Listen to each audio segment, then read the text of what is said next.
Hi. Hi. You guys are awake. This is great. Helloski, I am how you say Russian Gajovich. No one watches Venture Brothers.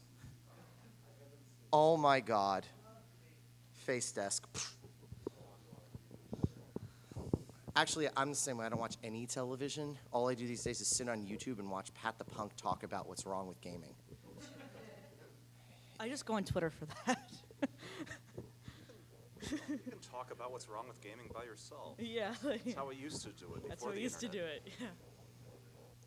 Back in the day, back in the days of Nintendo Power, where you would write a passive-aggressive letter to the editor of one of the major gaming magazines and see if they would publish it. That Which they still wouldn't. happens. Which they wouldn't. Or they would publish it, but they would so heavily edit it Or that make fun of it. Or doesn't they just skewer matter. it. Yeah. I miss the days of print media.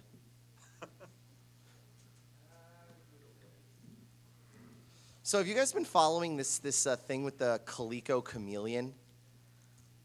It's supposed to be like this new hip retro game console that plays cartridges, and it was originally billed as the Retro VGS, and then the company, after their failed Kickstarter, bought the rights to Coleco, the name, and it's pretty much a Jaguar with a Super Nintendo Junior emulator inside.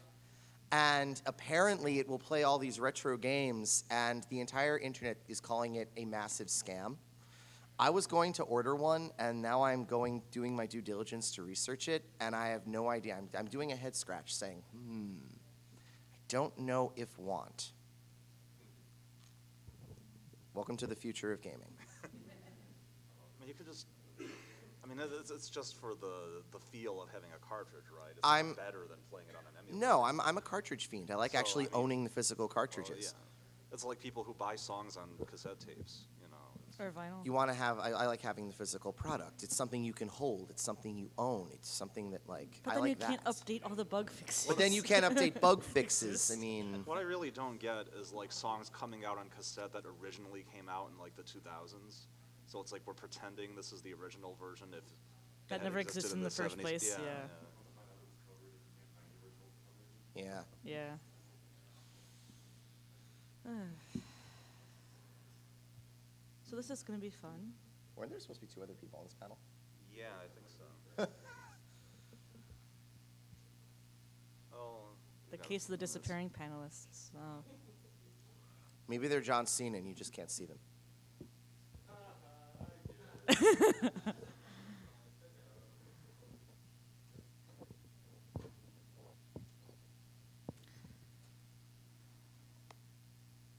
gotta say, I like this picture. Yeah, well, It's actually reminding me of the whole thing with Metal Gear Solid 5 and Quiet. Yeah. okay. Well, this is from Polygon, so it has to do with games. I'll explain in a second. Well, you can tell, right? It's the Oculus Rift thing. I'm intrigued as to see what the development of virtual reality will do for games that make you feel something. Yeah, it's kind of disturbing, but. I think we're not at a point of full sexual realization. The problem that, from what I hear from the main problem with controls, is that there's no tactile feedback. So I mean, you swing sort of the wall and right. bounce off of your arm doing. Right, that's true, but at the same time, suggestibility will take, there's the rubber hand experiment, which is just done with mirrors, where you'll feel like your hand is, doing stuff even if it's not, if you see where your hand would be. That's how your proprioception works. But anyway. We can get started now. I was going to say, I actually have a story. Back a few years ago, I'm dating myself now. A few years ago, I was dating this guy who had never played Neverwinter Nights. And now you're dating yourself. Yes, and I'm sorry. it happens. He never played Neverwinter Nights, and at the time, Neverwinter Nights was known for its mod community. And I will probably mention this again later, but there were a couple mods that I really liked playing. I am very sorry for calling you out. I am very, very sorry. I warned you ahead of time. The person who made the mods is actually here. His name is Twoflower, and he was known for making really, really, really good. I don't want to even say mods. They were like full levels, like full environments, stages, level design. Everything was great. But he's especially known in that time for doing two kind of add-on games for Neverwinter Nights. One was called Allegia Aeternum, and one was called Exclusio Aeternum. Oh yeah. Yeah, I played those. Yeah, like Yeah. everybody kind of knows what they are now. Oh yeah, I remember that. That was They're awesome. psychological horror games made with the Yeah. high fantasy engine. Yeah, you had to like confront your memories and different people's memories, and then Yeah. eventually your own. Yeah. Yeah, and the soundtrack was so good because you could hear the screams in the background and like the chains rattling against the wall. And so I ended up completely by accident leaving him. We did a LAN setup. I have to use the bathroom. I go AFK. He has his headphones on and is listening to the music for like 30 minutes. And by the time I get back, he's like legitimately freaked out and cannot progress because the music had elicited so much of an emotional response. That music is creepy. It's really creepy. It gets you in the pit of your stomach. Aren't you using a piece for Noctbloom? I have all the soundtrack. There's this Yes. music. It's got that thing where it gets the right sound resonance to just raise the hair on the back of your neck, and it's got just enough. It's like it's not overblown, but it's just creepy enough to make it work. I got lost. Oh, welcome. That happens, That's why we've been Gaylord. talking about other things, Scaring people. scaring people. I have All not done right. that with you, Charles, yet, but soon. Okay, so I think we can get started. get started, yes. All right, so let's just introduce ourselves real quick. I'll start. I'm Arthur. I don't really do anything important, but I'm a writer, and I write about like movies and politics and occasionally games. And I've been coming to MAGFest since MAGFest 9. Actually, MAGFest 8. My first MAGFest was MAGFest 8. I proposed to my wife at MAGFest 9, and that story's on the internet. I told that story when I was on Jeopardy a couple years ago. It's the other thing that I'm sort of famous for. But yeah, see, there we go. Yeah. So, I'm really happy to be here. I'm Charles. I usually do anime conventions. MAGFest is one of the few that I do that isn't, and I tend to talk a lot about Japanese culture, fandom, pretty much whatever strikes my fancy. And when I heard that there was going to be a panel here on empathy in games, I felt like I needed to jump up on this because there are a lot of games I've played over the course of my life that have allowed me to come in tune with my own emotions, or have made me confront like certain gender stereotypes, and I feel that the games have been a way to move beyond it, and I love that. Hi, my name is Matt Kahn. I am the creator of a LGBT gaming convention on the West Coast called GamerX, and we also do a game called Read Only Memories, which is a cyberpunk adventure game that features a lot of emotions. And and we're showing it down at MIVS during the weekend. Hi, I'm Kit. I also do anime conventions mostly. I also write up on video games, actually, the past couple years. I also am developing my own RPG and occasionally talk about them. So, yeah. And you also wrote that article for Playboy about Which one? yeah. There's the two one of them. about games that make you feel something. Oh, yes, that one. I also wrote that, too. I also wrote for Offworld. I also wrote for Playboy. I also wrote for, Offworld is awesome. Then and the anthology's coming out. I'm in that anthology. yeah. That makes me very happy. So if you don't know, there's an Offworld Kickstarter with a nice print collection. It's like a nice coffee table book, illustrated, very well laid out. It's still in Kickstarter. It has been funded. Please go. Back. Yes. I backed it myself because I wanted another copy. Because I just moved. I wanted something for my table that I now have. But yes, I do occasionally write about video games. I will also be on the games journalism panel later on tonight. So yeah, occasionally we do things. All right. So if it's okay with you guys, I have a quick set of slides because I don't personally work in games. So you guys have experiences that you can go into in greater depth. But I wanted to go into a sort of overview of when I wanted to do this panel, what I meant by empathy games or empathy in games.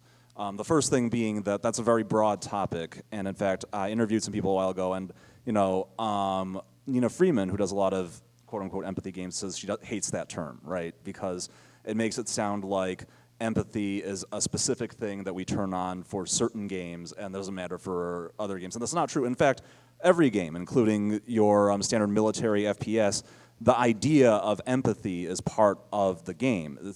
The whole point of playing a game is that you are projecting yourself sitting in your chair at home with some imaginary character in some imaginary place.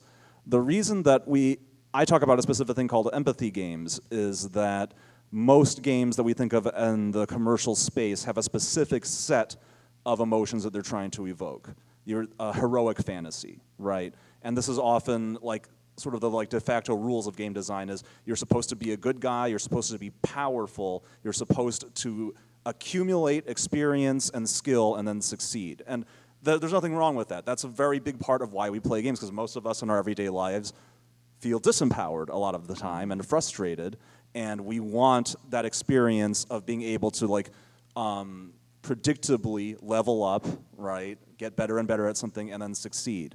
And I would actually say a huge part of what's awesome about games is that power fantasy. And so I'd say a game when it works, a game like Assassin's Creed or a game like Uncharted, the fact that I can just move the joystick on the controller and I can watch this character run and leap and jump and climb and do these things that my out-of-shape self can't do. But I get the feeling of what it would be like to be that physically competent, right? That's what's cool about it. I can pretend like I'm playing the guitar when I'm actually just matching colors, but it feels like I'm a musician, right? But that's only one very narrow slice of what empathy can mean, and there's many, many other kinds, right? So this is a provocative photo. This is from an article about the Oculus Rift, and this is the most obvious form of empathy in games. This is what would it be like to have a different body, right? And this is a program where you can see these two people are wearing an Oculus Rift, and they're going through a thing where they're told to examine their own bodies, right? Lift up your arms, look at your hands, look down at your chest, and they're seeing someone else's body at the same time. And it's to get you to empathize with what it would be like to be a different person. And they've said that obviously it's not actually tracking your body. You have to do what it asks you to do. You have to sort of meet it halfway, but it really messes with some people's sense of their physical self, and it's often very disturbing. Some people have said it's very enlightening. The big thing that everyone's interested in is a man can see what it's like to physically look like a cisgender woman and vice versa, and that's disorienting for a lot of people. I bring this up because this isn't really what I want to talk about, because this is cool, but this is technology that's in the future, and the vast majority of games can't put you in the Matrix into another body. Most games you are sitting in front of a computer, and most of the games that I'm going to look at are actually relatively low tech. So the techniques for generating empathy in games, there's a lot of ways you can do it, but they're usually more sophisticated and more complicated than just literally putting you in a situation and making you feel like it's actually happening to you, right? So a few of the things I want to look at, there's first simulating actions other than heroic fantasy, other than killing people and saving the day, right? Simulating what it's like to have a difficult job. Cart Life was a very, very well-reviewed game that was about how the other half lives, about being a push cart vendor, right? And it simulated the difficulty of having a day-to-day job in a few interesting ways. You obviously aren't slaving away behind a push cart in the middle of the day, all day talking to people, but the game accelerates the clock of doing that, so about 1 minute of real-time gameplay is an hour of time in the game to give you that feeling of always being rushed and never having enough time to do something. Complicated typing tasks replace the physical tasks of loading up your cart and handing things out. And all of this is to give you the feeling of what it's like to do something that seems simple, like selling newspapers or selling snacks, but is actually a grueling task once you have to do a lot of it without enough time to get yourself organized or to recover, right? And Cart Life was a very powerful game in that way. Papers, Please was another game like that. That was a game where it simulated all the little nuts and bolts of having to run this low-tech customs station, right? And read the passport, stamp the passport, check the. The very interesting thing about this is that this was both a game that simulates a difficult task and critiques a system at the same time. The reason Papers, Please won awards is that it's a critique of border patrols and customs. It's a critique of what happens to people trying to immigrate, while also putting you in the shoes of and making you empathize with someone enforcing that system. A lot of terrible things happen to the people that you process in Papers, Please. And you have to do those things to keep your job. You have to rush through, you have to get your quota of people processed through your customs booth by the end of the day, or you don't get paid. And the game tells you if you don't get paid, you can't pay your rent, you can't pay for heat, your kid might get sick and die. And so as a result, you look at someone, there's a minor discrepancy in their passport, and you have to get them arrested, right? And it's terrible, but that's who you are in this system, you know. A similar game that's made the news is Prison Architect, right, which is a sim-style game. It's a game along the lines of Railroad Tycoon or a game like that, but it's using that familiar mechanic of running a business, only putting this in this dark light. You're running the business that's a private prison. And it's, without making an overt statement, it's demonstrating a flaw in a system by saying, okay, if you were a businessman and you would get fired by the board of directors if you didn't make enough profit, this is what you do to make a prison more profitable, right? And this would mean things like stuffing people into smaller and smaller spaces, making people do work for contract labor, cutting down on expenses for food, cutting down on expenses for comforts, that kind of thing. And what it's doing is doing that thing that games do, which is giving you a goal and telling you you lose if you don't do it, and then showing you what happens to you when you pursue that goal. You know, so cart life isn't literally what it's like to stand outside vending newspapers, but it gives you that feeling. You know, there's points in the game where you get pissed off at someone who takes too long to come up with the correct change because you're in that position of, I have to make this much money or I can't eat. And you get to see what it's like from that side of the interaction.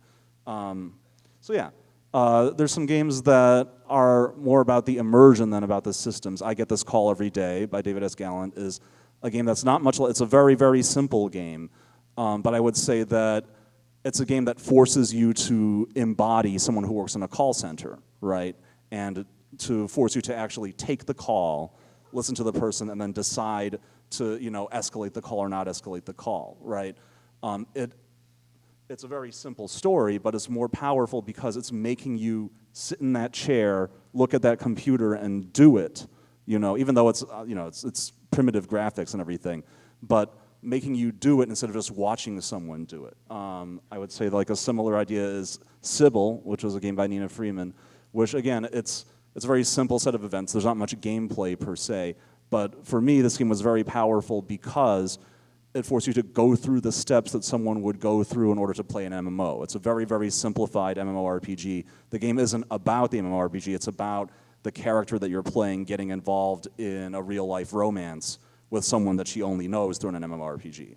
But instead of just telling you that story, in order to progress through the story, you have to read her emails, you have to read her IMs, you have to click around and play the MMORPG while the guy's talking to you in your ear, right? And that's an experience of what it would be like to be in that situation that's different than if she just sat down and told you, this is what happened to me when I was 19 and I met a guy online. Here's another screenshot from, this is from Anna Anthropy's Dysphoria. And this is a very interesting one because unlike those last two, those games were about sort of putting you in the driver's seat, not like physically looking down and seeing your body and saying, oh, I'm this person, but still making you do the things that person does. This Dysphoria is a very abstract game, and it tries to evoke empathy by sort of distancing you from the physical thing that the person is actually doing and talking about what it means. So like shaving is humiliating, right? The act of shaving, watching someone shave isn't that interesting. Making it into this sort of abstract game, like a kind of crappy Flash game, and then telling you, you have to win this stupid game or bad things happen to you, right? It's a story about being a trans woman and having to decide to what degree you want to spend time to pass or not pass that day, among other decisions. And then, you know, blasting them as abstract Flash games. And this is interesting. It's taking everyday life events and portraying them as games to show you how they're difficult. They're a challenge for people that they wouldn't be for someone who didn't suffer under those sets of decisions, you know. That's a very interesting thing. I was reminded, I looked at this and I was like, I've seen a game where there's a mini game where you shave before, and that was the game, I'm blanking should have written a caption for this. Yeah. This is a game that was Unmanned. That's what it's called. Okay. Unmanned. This was a game about being a drone operator and operating a UAV in Afghanistan. And one of the cool things about this was it subverted the sort of video game-like idea of what it's like to fly a drone, right? The idea that, because what we all say about it is it's like playing a game, right? In this game, you live through most of the life of a drone operator without actually operating the drone. And instead, it treats things like shaving to get ready for work in the morning as a game. It treats driving to work as a game. It treats playing video games with your son as a game, you know, and it's pushing this idea of really making you live the nitty-gritty details of this guy's life and then think, oh, and also part of his job is killing people, right? And showing you that, removing that glamour from the idea of what it's like to be a drone pilot. Here's an interesting thing have you heard of the idea of spoons, spoon theory, right? There was someone who wanted to talk about what it was like to suffer from chronic fatigue condition. And she just said, this was just because she was sitting in a restaurant with a friend. So she just grabs a bunch of spoons and says, imagine these spoons are like the amount of energy you have every day. And every time you do something, you have to throw away one of the spoons. Imagine like I have fewer spoons than you and I'll run out sooner, right? Or things take up more spoons at a time. Right. Yeah. And that's an example of sort of doing the opposite of directly realistically simulating something. I can't use graphics and sound in a game to actually make you feel tired. But I can use our familiarity with game mechanics where you're used to looking at a health bar or a mana bar, right, and thinking, you know, taking that abstraction and saying that's how much energy I have, and then showing you how that applies to real life situations and creating empathy that way. And there's a number of games that have done things like that, like Depression Quest was a game which would literally show you options for things you can do and then take them away and say like, depression means not being disempowered, not having the power to do certain things. The game The Cat Lady has a sequence, it's a great game in other respects, but it has a sequence where you have to build up your meter of energy by doing things that make you happy, and it's like a health bar. And every time you face a setback or something goes wrong, it goes down, and if it reaches 0, you're just unable to function. And it's a struggle because you're, you know, constantly trying to build up energy or hope and watching it go down because of things outside your control. There was a game, Escape from Woomera, in 2005 that was about the refugee crisis in Australia. And That was a good one. yeah, and one of the core mechanics was you had a hope meter, literally. You had to build up hope by doing things that made you happy, but every time something bad happened to you, it would drain away, and if it went down to 0, you just gave up and your character stopped trying. Yeah. So that's just, yeah, so those are just a few examples, and I've talked enough, but it's really interesting how games can deal with like ideas of being weak or disempowered as opposed to that power fantasy. It's really interesting how you can use game mechanics to focus your attention on certain things and to take your attention away from other things so that you can, for instance, force people to pay attention to things they wouldn't normally pay attention to, like what someone has to do to sell you a newspaper on the street, that's a difficult and complex task. Or force people to pay attention to things that are normally invisible, like the idea that energy is a measurable thing or depression is a measurable thing, you know. There was one game I was playing lately, kind of in the vein of Depression Quest, where you can see the choices, but they're kind of taken away from you. It was a twine game called 12 Hours. Kiva Bay has done it. And it's about 12 hours of getting through the night while homeless. The idea is you slept in a student center. You're not a student. You slept in a student center until it closes, like 7 p.m. or so on, and you have to get through until the next morning without. You have to get through until the next morning, and everywhere you go, there's violence at every turn. You don't know what's going to happen to you. You might be assaulted at the train tracks. You know, things kind of take away your choices, and there's only so many choices that you have. For example, or certain things like you may find a stray dog, and if you feed it, the dog will be loyal to you. But at the same time, if the dog is taken away from you, you lose that much more choices. You know, it kind of plays with this idea of, it's very simple. It's just a text game. entwined. There's very little graphics. There is sound, but this idea of you can see the choices and you're taking like go north, go south, go east, go west into this. I don't know what's going to happen to me the next time I click on this link. I don't know what's going to happen to me the next time this character takes a turn. And you start really getting into that sort of paranoid mindset of I don't know what's going to happen to me if I leave what I know to be safe areas. And it really drives the point home. Well, It's on Steam, by the way. on the vein of power fantasy, there's a game that I played recently that really got me thinking, and it kind of shook me up. It's called Consensual Torture Simulator, and it's by Merritt Koppus. And it literally talks about the power fantasy between a girl who's asking you to hurt her and how far you personally are willing to go. And you can stop at any time. You can stop at any interestingly time. enough, It's yeah. just it's like your girlfriend asks you to do this. You want to make her happy, but you don't know how far you can go. And there is a kind of meter built into the game where if you go too far, it lets you know you crossed the line.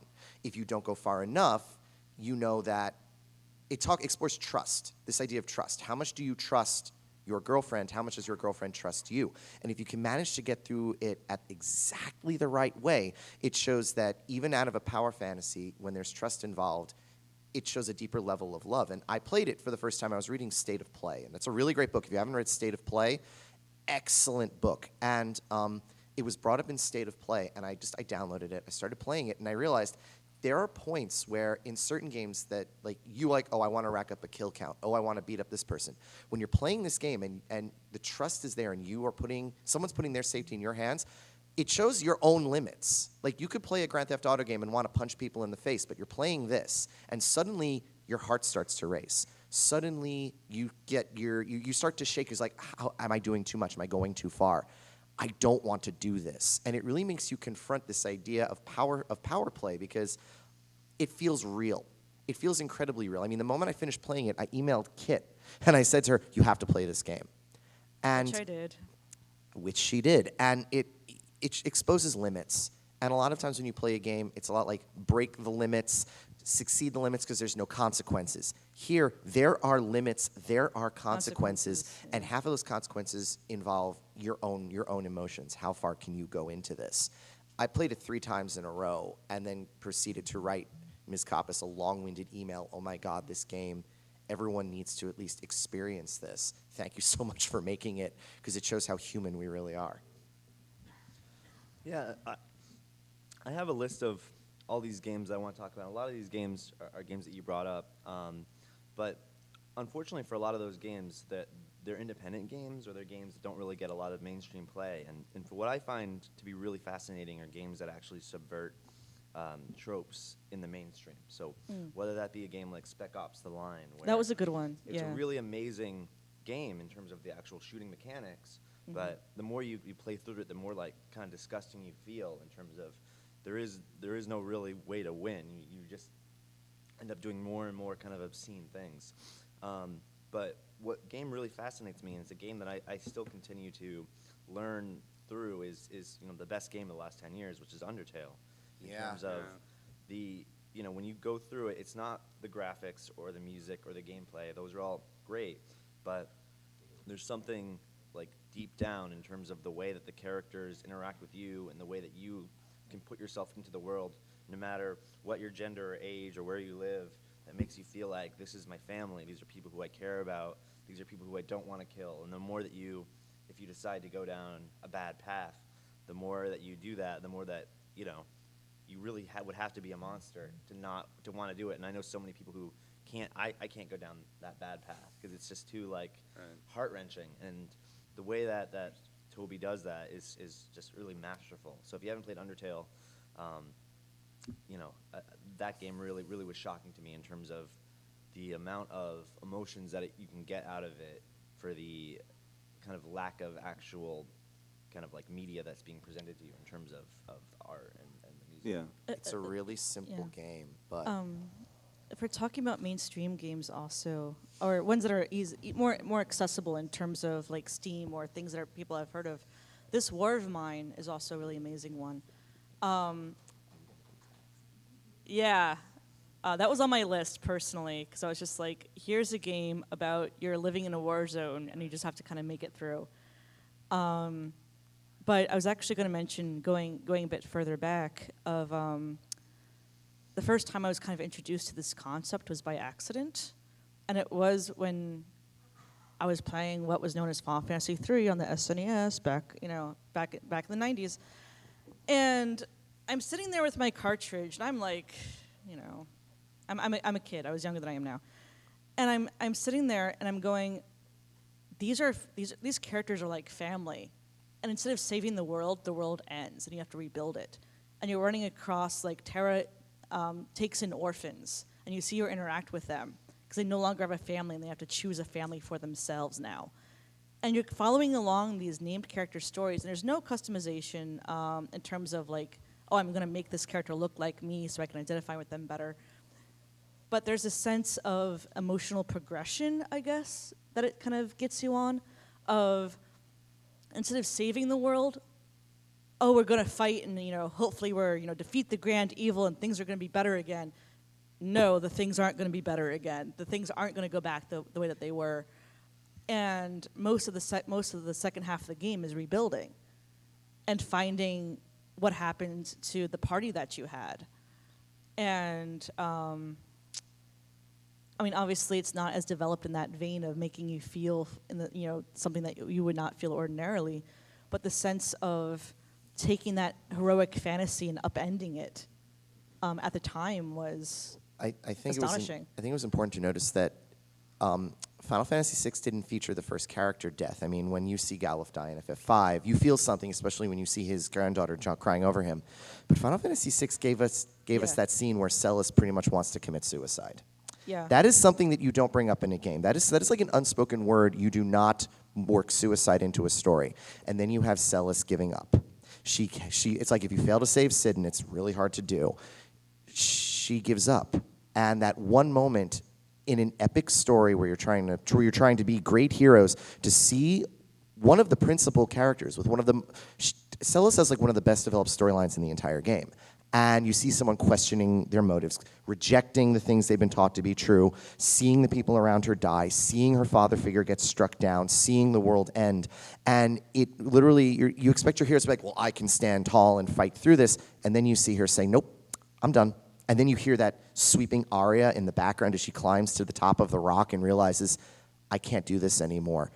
In that one moment, you get this notion that, yeah, even in a game, even in something constructed for entertainment, you can reach that level of despair. And I like to bring up the fact that she is feeling not just depression, she's feeling despair. And that is the fact that they were willing to confront that. And then as you play with her more, if you use her a lot like I do, you see her start to find beauty in the world again, and she claws herself up out of it.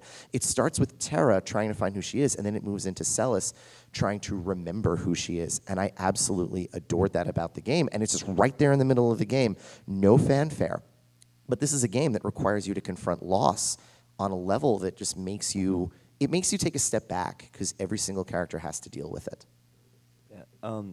So this is sort of an aside, but one thing I was thinking about, when we were getting ready for this panel is, how do you do empathy really well? I was at the Games for Change festival, and there was this lady who was basically like in charge of making games for the Girl Scouts, and they were trying to figure out how to teach the Girl Scouts, kids, like, they know that kids like video games, and how do they teach them these morals and things that they want to impact onto them. And they just had a really hard time kind of getting it. And when you think about, most of y'all look like gamers, and when you think about what games you enjoyed growing up versus like these really terrible educational games where they're like forcing this idea in your head where it's like, don't bully kids, or like, do this or that. A really good game with empathy uses the gameplay mechanics to teach you that empathy. So whether that be Dysphoria or Manichi, where you're being frustrated because you're like, oh, I gotta wait in line, and I'm like, and you're like or you're playing Tetris and the Tetris block just doesn't fit. You have to understand the gameplay mechanics, and you have to set up a really good gameplay mechanical like world where that way people understand what's going into it, or if they're gamers, they'll understand the tropes like in Undertale, where you go into it expecting like, I need to gain levels, and you realize you don't want to gain levels in the game. And so if you're trying to create a game with empathy, I think the important thing to realize is to figure out, how you can subvert kind of the tropes going into it. Because I think that if you try just going in being like, I'm going to try to lecture at people, that will be the quickest way to turn people off. I think the easiest way to get So- people to feel something is through that. Kind of as an aside, going from that, you get into questions of level design, which I think is what you're getting at. And my thing for a long time, and even now as I'm starting to develop a game, is I'm used to D&D. And a lot of the games that were like D&D, a lot of role-playing games are, you have the alignments, and you have a clear good answer, and you have a clear evil answer, and nothing in between. So you can't snark and still be a good guy. You have to kick puppies and kill the city guards kind of thing. And I was lucky to be playing some really good games that you could snark and still be technically a good guy. And that actually made you identify more with the character, because you're like, oh, this character's like me. I crack a joke every now and then, or I make, light of the situation. And then that actually got me to identify more with the character. And then as the story progressed, you're like, oh no, what am I doing? But because it wasn't, the choices weren't go out and kill puppies or save a burning orphanage kind of thing. It wasn't lecturing, it wasn't didactic, and that kind of got me more into it. So you have questions of level design as well. We have a. Just a quick question. Sorry. You brought up Undertale one tangent back, and one of the most interesting things that I noticed when I was playing that is that it wasn't trying to get you to empathize with the player character because you are essentially that player character. What it was trying to do was getting to empathize with you as a character. You weren't playing the character in that game, you were playing as the player. Right. Oh, right. yeah. That's. Subversion or good side around you as the player, as being in that little bit more. Well, and even just a really quick, fascinating kind of example of that is, in one of the first boss fights, you fight Toriel, who's basically like your mother in the game. And if you are losing the fight, the bullets will end up avoiding you because she doesn't want to actually hurt you. And if you accidentally got hit by the bullet, she it's like, and it's just really fascinating that in the game, the actual gameplay, there's very few words. It's all about showing and not telling, which is really fascinating. And kind of to that point, maybe a slight disagreement to me is I actually really have a hard time getting into games like Mass Effect or Infamous because it's a binary, good evil scenario where you basically have to go to one way or the other, and it's very clear what your choices are. And to me, I like games where there's a little bit more nuance in that.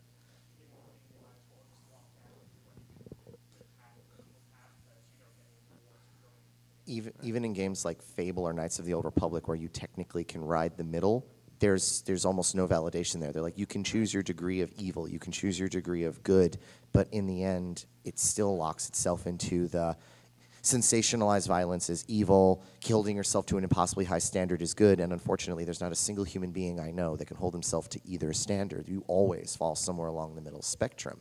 I actually want to disagree here. I used to play Star Wars of the Old Republic, the MMO, and BioWare actually did a really good job in that. If you played, some of it was binary, but they worked within the binary to kind of subvert it in some ways. If you chose to play Imperial side, and you have the choice of, so you're playing an Imperial agent, because I remember this was a mission I was on, and you're trying to save, you run across an NPC saying, hey, look, I'm experimenting on these people, and this officer is higher than you in rank, so you're supposed to follow him and say, collect this many specimens so I can proceed with my experiments, and these experiments are going to help the Empire down the line. And then you see another NPC going, that dude's poisoning an entire village. Do you want to grant them very slow, if you work with him, they'll die very slowly and in pain, or do you want to just end it and just raise them all down? They're both evil choices, but it's kind of working within that binary to be like, oh man, there's really no good, the good choice is still the lesser of two evils here.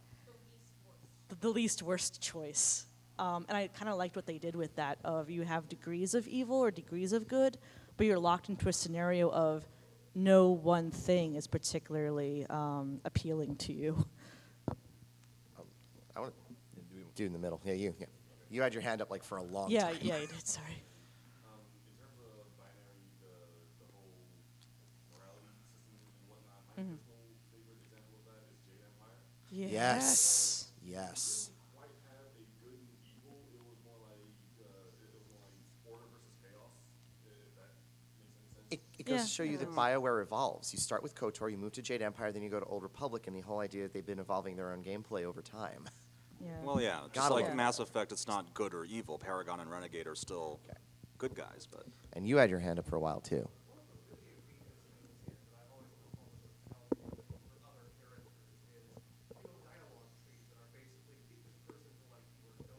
Yeah.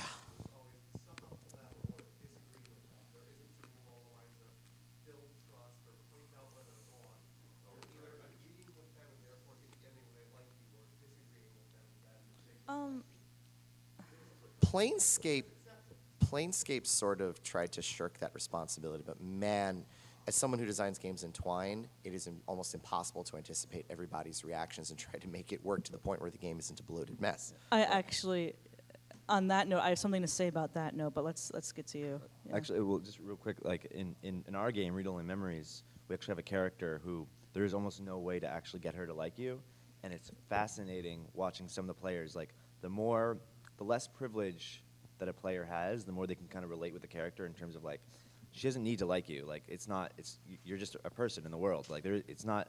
We're trying to make the game into a game where it's realistic and that there's no reason why she would want to like you, but. For younger gamers or gamers that are used to being able to win the game, it's so frustrating to have a character that you can't, no matter how good you do, she'll never like you.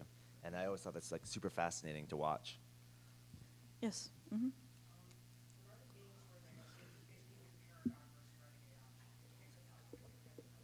Mm-hmm.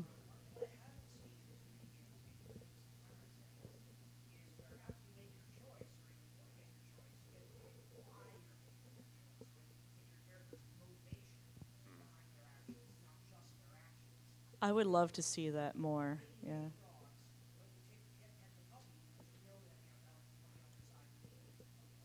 Yeah.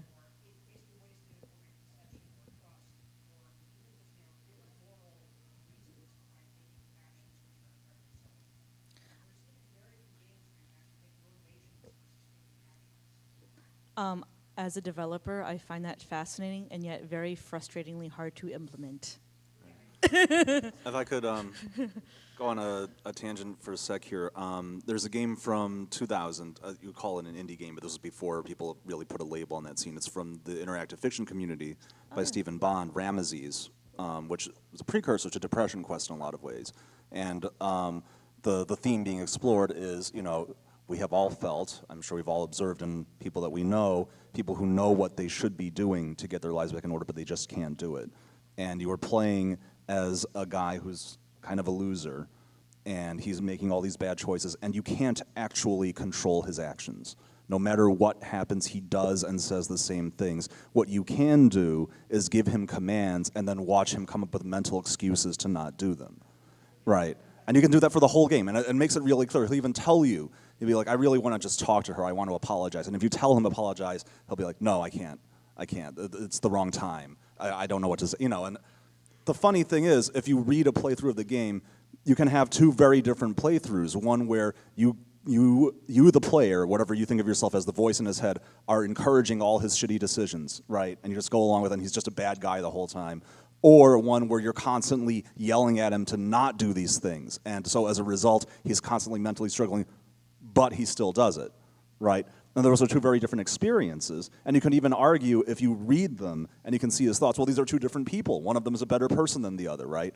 And yet he's done the same things. He's still hurt just as many people. And it's raising that question, how much do intentions matter versus actions? And I thought that was a really fascinating game. It came out in 2000, and it's something I'd like to see more exploration of, that idea of, it's not fun to play a game where you can't control what happens, obviously, but the degree to which the fact that games make you feel like you have control, but you don't really, like the first BioShock had that theme, asking that question, how much do intentions matter? Yeah. What do you think it would take to get players to empathize with a pre-developed character? Because every time you are playing a blank slate, the player just does all their actions through, but we very rarely ever get to play a character who has their own thoughts and motivations. I actually have to wrestle with that currently because the way that I'm designing the RPG that I'm doing is that you have scripted characters. Like, it's not just the blank protagonist that you're kind of asked to identify with. And so in this case, it's similar to like Final Fantasy VI or the older Final Fantasy games where you're playing a cast of characters and you're following along in their story. And I have to make it very, it's a delicate line to balance because on one hand, these characters have their own stories to them. And on the other hand, I have to make them maybe not likable in some way, but like understandable in some way. To make, for example, there's two characters that'll be introduced, and one of them is flat out a monster. So you have this dilemma of, do you, controlling the main character, feel that you're in such great need to try and ally yourself with this monster character, knowing that your moral alignments may not align, but is it out of necessity? And there's that context of, hey, do you do this? Yeah, do the ends justify the means? And I can only really do that in you followed along with this person's story, and you know all the bad things that have happened to her. So yeah, if you choose to ally, you have that rationale of okay, fine, But at the same time, I understand if people say, no, I'm not going to ally with her, I'm not going to recruit her. But it is not a blank protagonist. You can't just overlay, I'm playing as a player and I'm making these decisions as a player. You are following along in this person's story. And as a developer, that's kind of hard to manage. That line of understanding and empathy or identification with the characters that you're managing. I want to hear from the guy who's had his hand up for like 15 minutes. 15, yeah. Just.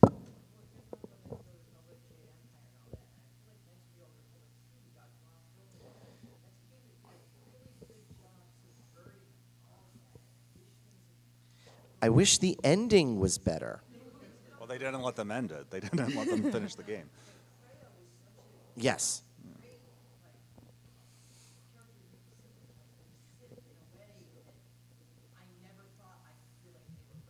Well, see, that's the thing. That's what I mean by, like, instead of empathy, more identification of you may not agree with them personally, but you understand where they're coming from. Yeah. Yeah. Kreia was pretty much Palpatine, but there was no there was foreshadowing, but there wasn't foreshadowing. Kreia was my favorite part of KOTOR 2 because when you have the devil whispering in your ear, the line is the devil takes many forms, all of them pleasing, and Kreia was perfect in that execution. So again, it makes you confront, how am I thinking? And especially if you're going, like, I went dark side path, so I did not care. If I went light side path, that might have given me serious pause. And that's another thing that KOTOR does really well. They give you NPCs of varying degrees. Like you had in the first game, you had your Mandalorian, Canderous, you had Juhani, who's questioning, you had another fire alarm. God damn it! But they have this idea of they would give you all the different spectrums of the alignments, and then you got to go down the line you wanted. And what was the hardest one to maintain? True gray. It was almost impossible to maintain true gray, and that in turn became a great challenge because do you indulge? Do you hold yourself to a higher standard? And then that makes you think about yourself in your own life. Kreia was just great at saying, "The heck with this, just listen to me." Yeah, I think just to real quickly go back to the idea of like how do you empathize when you're playing, there's not kind of that blank slate main character. I think to me the games that do that really well are games with really strong ensemble casts that are not just one note characters. So like to me Danganronpa or Virtue's Last Reward or characters where, if you can write a really good fan canon about them just based off of like what you know about their likes and dislikes and how they might react to a situation, then it's very easy to kind of understand where they might be coming from, or like if a crisis happens, like why they would be upset with that. And even for me, like I play my game and I'm like, it's I'm trying to hold it to that standard, and it's really tough because, how do you write a game where characters have 5 or 6 facets and have 15 or 16 characters that all have 5 or 6 facets and do it in a way where the player can remember all of those things. Let alone yourself as a developer. Right, and then still advance the plot, and it's not easy. I'm gonna go in a little spiel here, I guess, but talking about identifying with a character, which is different from like agreeing with a character or being the characters. You can play someone who's very different from yourself and empathize with them. I think it has a lot to do with the game setting up like other characters and generally the circumstances of the character. Lee Alexander, who has written a ton about games and was started out as a theater person, has written about how gaming is most like theater more than is like film or reading a book. And a big thing in theater is like you're watching a real person, an actor, play someone different from themselves because they've been placed in a different situation than their normal life, right? And the circumstances create the character. It's not that you have to like change yourself into a different person. It's that you put yourself in this situation and say, in this set of circumstances, if this set of things happened to me, I would act very differently from the person that I really am. And games are very powerful at doing that. So like a lot of the games that we looked at, like Prison Architect. In real life, I just wouldn't. I'm not a prison architect. I wouldn't take that job. But what if I were, right? What if the game puts you in that position where it's like, this is your job. This is what you do. You've just learned how to play this game. You have all these tools that represent your years of training as a prison architect. Now this is your job. And most people do things because it's their job, not because they made a big moral choice, because that was what was handed to them, like the Milgram experiment, right? BioShock made the point that most of the time in most games we play someone very different from ourselves, people who kill people. That's the prime mechanic in games. We usually don't do that. But in BioShock they made the point, hey, we didn't tell you who you were, but we put you in this place and we gave you a gun, and your first instinct was, there's a gun and there's hostile people, I'm gonna start killing everybody, right? And it turned you into a certain kind of person, a very specific kind of person, a killer, right, by putting you in that situation. Richard Garriott, who made the Ultima games, actually said like, he took a big risk with Ultima 8, Pagan, because his whole thing was like, I made your character a good person by giving you all the tools to be a good person, like you were the good guy, right? You were in this world that revered you as a hero, you were given the opportunity to choose virtue instead of vice, and if you picked the wrong choice, then I didn't let you win the game. And then I dumped you in a world where you are cast as the bad guy, right? The evil god, the guardian, takes you to his home planet, and you have to escape to save your world, and so you have to destroy his world, and you become the bad guy. And it's like, and I just didn't give you a choice, and you turned into a different person. And people hated that game. It was very poorly reviewed because people were very, very uncomfortable with that. They were like, I don't want to do this. I don't want to be the bad guy. He's like, what if you were placed in a situation where you really, that was the game, that those were the rules of the game that I gave you to play? You would become a different person. And that's, it's sort of like a thing about how life works, right? How much choice do we have? A game is about, like what we do in a stage hypnosis show or what we do when you play a role in a play. You're handed a set of rules, you're handed a role, and then it's very hard once those are the rules set out for you to like deviate, to get to like straight up break those rules. Spec Ops: The Line was about like, this is a war game. You're a guy with a gun. The only tool we've given you for solving problems is killing people, so you're gonna spend the game killing people. The only other option is to like not play the game, and people just don't do that. And that's kind of a deep-ish lesson about why people are the way they are. And some of it is we've gotten used to choice in video games, and so if we don't have a choice as to what our character is, we get very, very uncomfortable. I had brought up Elegian Excrucio Aeternum earlier, and the way that Excrucio Aeternum starts out is your character is a bad guy, was brainwashed for 10 years, and you've done a lot of atrocities, and that's how the game starts. And a lot of people that I remember playing in the very beginning went, I can't deal with this, because I'm the bad guy, I have no choice in the matter. What did I do to deserve this? I'm like, that's the point of the game. Sorry. And there are some cases where if you don't have a choice and those are the rules, and if you're anywhere near self-reflective, you're like, this is really disturbing to me. Do I decide to keep on playing this game or not? And a lot of people will just say, oh, this is a horrible game because I was very uncomfortable with it, instead of actually examining why. You've had your hand up way in the back, the blue. Yeah. Yeah. You. Yeah. Yeah.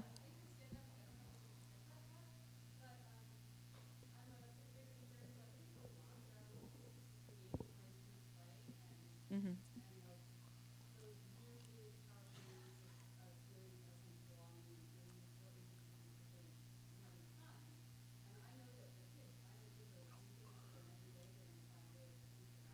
Yeah.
Yeah.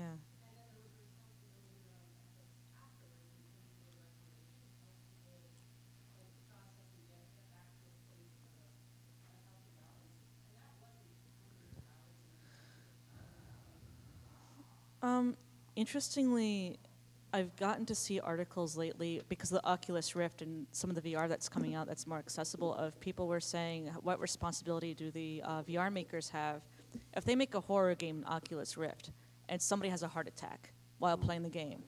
Is that the liability of the people making the game?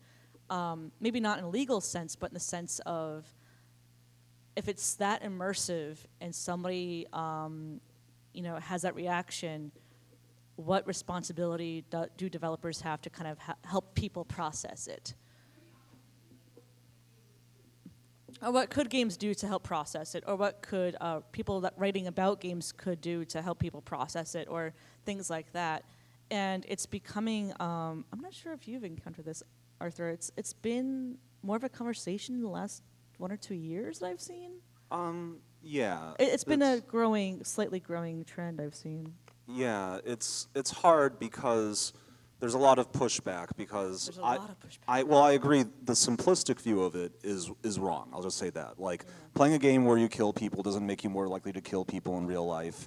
There's not a one-to-one correspondence between the media that you consume and the behaviors that you do in real life, and that's not a useful way to think about it, because otherwise we'd all just like play games about being good citizens and watch movies about being happy all the time, and we wouldn't have anything interesting.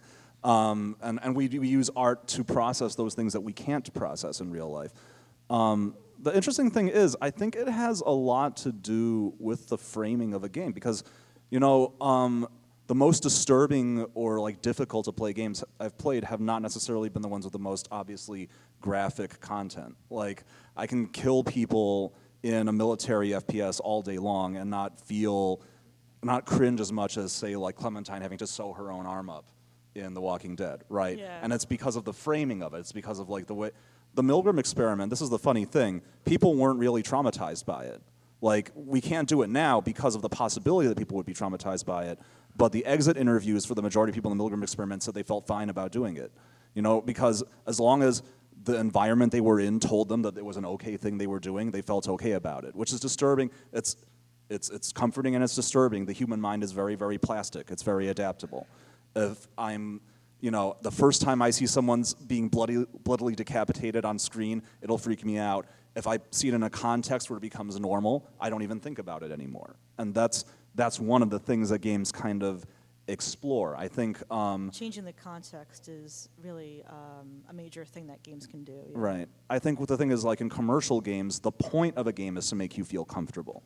So it's like they'll show you shocking things, but they'll do it in a way where you get used to it and you start to have fun with it. And that's a tool. It's the difference between an action movie and a horror movie. The same things might happen in both genres of movie, but they're framed in different ways. And a game can also, twist things so that ordinary or everyday things become disturbing or scary. That was the point of Dysphoria, was to like use this weird surreal technique to make everyday actions feel like they were scary or challenging. You remove the escapism filter. There's a little filter that says this is not real, ergo enjoy. And then you peel that back. This could be real. Now what do you do?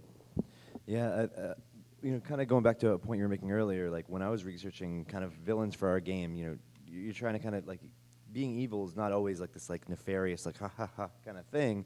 Like you look at one of the worst things that ever happened in the history of man with the Holocaust, and one of the people who was like the architects of that, he was just normal business person. He was just was like, yeah, I was just doing my job. And so there's this whole idea of the banality of evil, where he just was doing his job, and like that was what I got to do, whatever. And it's just kind of fascinating, like when you're saying like when you get conditioned to like, yeah, that's just what I'm doing, like that's. Oh yeah, the shocking thing about Eichmann is that he, after the trials, so the trials were about condemning him and making him go through all the horrible things that he did, he was allowed to like make a plea, and he wrote a letter just saying, I don't feel guilty. I don't feel like I should be put to death. And that was just it. Even with all the evidence in front of him, it just didn't feel like he did anything wrong. That's just how people are, which is, I mean, it's fascinating. It's scary, but fascinating. We've got like 4 minutes left. So, well, that guy's had his hand up forever, and then he's had his hand up forever too. So.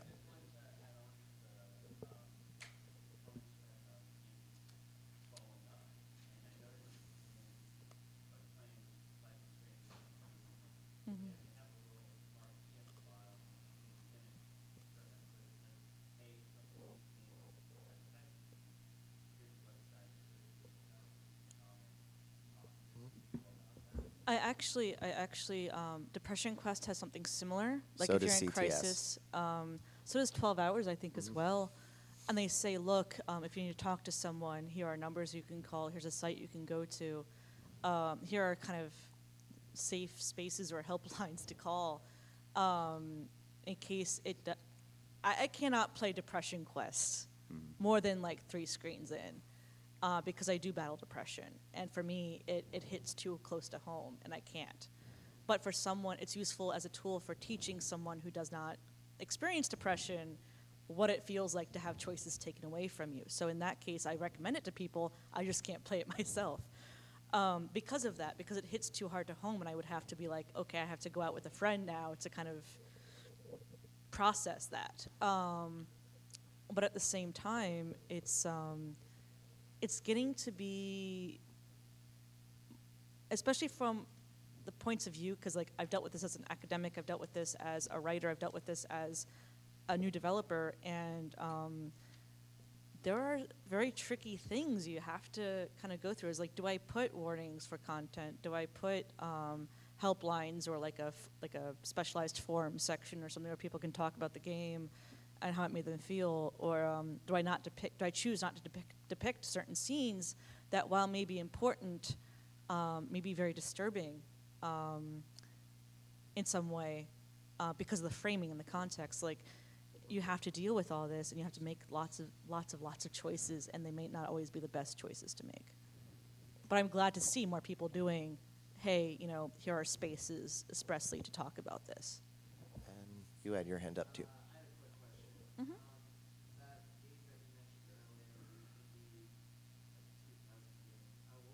Ramesses.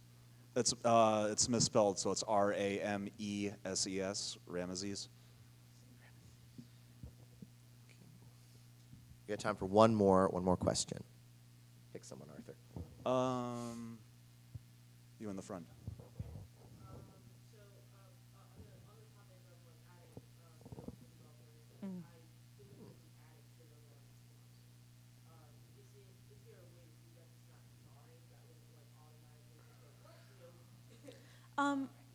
Again, for me, context is a big thing. If I know kind of what's going in, and if saying like, look, there's a scene of abuse or something like that, and say, look, or if you have a dialogue skip option, like you could fast forward through it and then come back to it later. That's something else you could do in terms of mechanics.